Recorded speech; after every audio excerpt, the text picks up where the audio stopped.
marina fa nisy ny fikarohana iraisampirenena navoaka ny fitsarana malagasy momba indrindra iny teratany frantsay osina arfa iny andrasana ihany koa ny fanazavana izay hoentiny avy amin'ny ministeran'ny fitsarana mikasika indrindra ity raharaha ity izay ny amin'ny vaovao iny fa mbola maro ireo olona nanakinana andraikitra amin'ny fandraisana ireo vehivavy malagasy naondrana any Chine hoy mina raha nataony sampandrarah misana ny enquête spécialisée fanadidina ny tenany andao arahantsika indrindra ny fijoroana vavolombelona nataony ity vehivavy voaroroy amin'ny raharaha fanondranana vehivavy any Chine ity lova Ramanatsoa.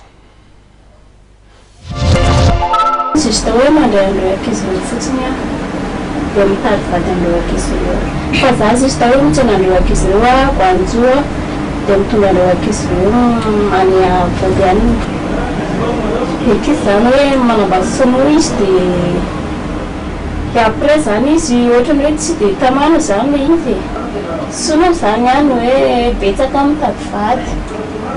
betsaka tsy maintsy tsy possible mihitsy hoe tonga androany anambola be satria any azany hoe tsy maintsy mijery mitoetranao le sono zay vao hoe afaka manome fatokisana anao miaraka amin'ilay vola raha ankizy zany aloha zany be dia be ankizy zany be dia be fa tsy zany hoe rakory mipata ankizy any mpandray ankizy any zay no tena marina fa rehetrarehetra any aloha presaka manao an'izany daholo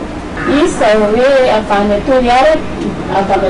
avany fianarantsoa toliara izy zany samy misy daholo izay tanàna misy daholo iary avany Manoro avany Tamatave Sambava Tananarivo hoe anambaditsonoana aty fa tsy andeha asa akory en plus aty tsy mipetraka hoe avila be fa hoe somary izy zany hoe villa fa tsy hoe any Amboanjoa tsy any amin'ny capitale zany za tsy dia hoe mpandehana amin'ny aéroport fa hoe anaty chambre fotsiny mipetraka ka le toerana zany tsy dia hoe atranonay lay tsy dia hoe akaiky atranonay fa hoe somary lavidavitra somary mandeha andro ray lay toerana ankizy ireo tsy aty no tsy misy asa fa manambady ny aty za zao manambady sono manambady sono izy dia juste hoe manasa akanjo